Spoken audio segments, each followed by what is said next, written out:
Welcome back to The Explainer. I am absolutely thrilled to guide you through today's topic because we're going to completely rewire how you think about the ancient world. We're jumping straight into the fascinating, holistic mindset of the ancient Egyptians to look at a concept that shaped literally every single facet of their daily lives. We're talking about Heka. So think about this. What if magic and medicine were the exact same thing? In our modern world, we tend to put these two things at completely opposite ends of the spectrum, right? Medicine is science, magic is fiction.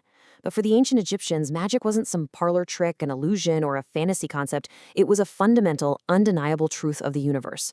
To go to the doctor was, quite literally, to go to the magician. Okay, let's dive right into this. Here is our roadmap for today. 1. Magic, medicine, and life. 2. The spark of creation. 3. Devouring the divine. 4. Protector and personified God. And finally, 5. The power of the word. Section 1. Magic, medicine, and life.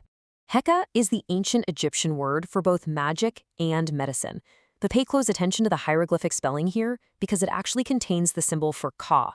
And the Ka, as we know, was the ancient Egyptian concept of the soul's vital spark, the absolute essential life force. So when the Egyptians practiced Heka, whether they were setting a broken bone or warding off an evil spirit, they were literally manipulating the vital life force of the universe.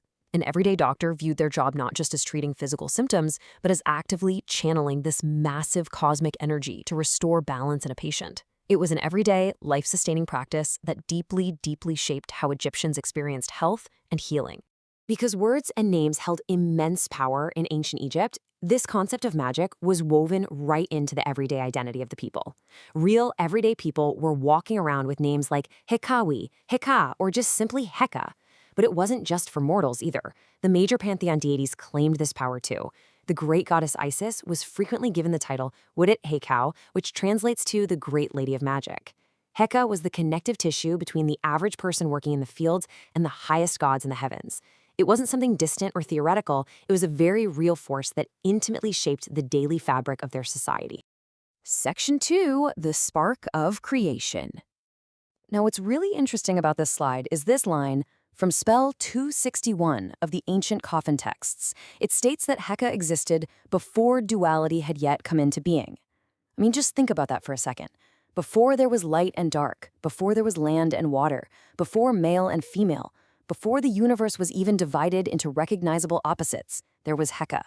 It was the primordial energy created at the very beginning of time by the creator god Atum. Just take a moment to read this epic quote from coffin texts spell 648. His powers put fear into the gods. It was Heka who came into being of himself, who created the mountains and knit the firmament together. This beautifully captures how Heka wasn't just some spell you cast to cure a headache. It was the primary creative force of reality. It's the invisible gravity that literally knit the sky together. Section 3, Devouring the Divine. And I have to warn you, the history of how this shaped ancient life is about to get a little visceral. If you look at the Old Kingdom pyramid text, you'll find something quite shocking. We see descriptions of what's called the cannibal pharaoh. To gain this ultimate magical power, the pharaoh essentially had to hunt and devour other gods. By eating them, he would absorb their Heka. It shows us that in these early days, Heka was viewed almost like a raw, consumable, supernatural battery power. You didn't just learn magic back then, you physically consumed it. This timeline perfectly maps out the incredible evolution of Heka. Around 2700 BCE in the Old Kingdom, as we just saw, it's a raw energy to be devoured. But as we move forward to the Middle Kingdom, around 2000 BCE, Heka transforms from an abstract energy into a fully personified god. By 300 BCE, during the Ptolemaic dynasty, Heka takes on a highly political role, holding the pharaoh in his arms and proclaiming his enthronement as a son of Isis. And finally, by the Roman period, around 100 CE, Heka is a settled, official member of a major divine family triad. Section 4, Protector and Personified God. Let's move on and see how this builds. When Heka finally becomes a personified mythological character, he is handed some pretty heavy-duty cosmic responsibilities.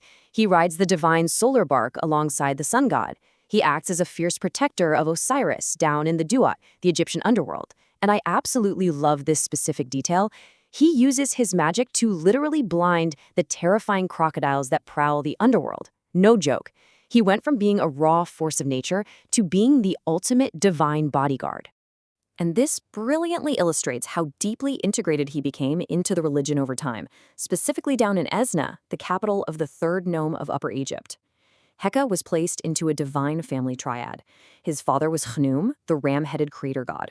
But his mother? Well, that was a bit more complicated. He had a whole succession of mothers, ranging from the lion-headed Menhit to the cow goddess Mayet, before the priests finally settled on Neith, a fierce war and mother goddess. Why all the shuffling? Because all these different cults desperately wanted to claim Heka as their own son. Having Heka anchored in your local temple meant having the ultimate power of life, healing, and protection, directly securing your local community. Section 5. The Power of the Word.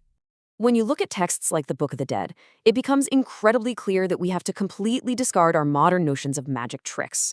For the Egyptians, magic was a totally legitimate belief system. It was a holistic worldview, where your thoughts, your deeds, the images you drew, and the power of the universe were all theoretically united as one single thing. You didn't just do magic. Magic was the byproduct of a life lived intentionally. This is ultimately how Heka shaped every aspect of ancient Egyptian life. It demanded profound intention behind every single action you took. So, the crucial point is captured perfectly here by Egyptologist Ogden Gullett.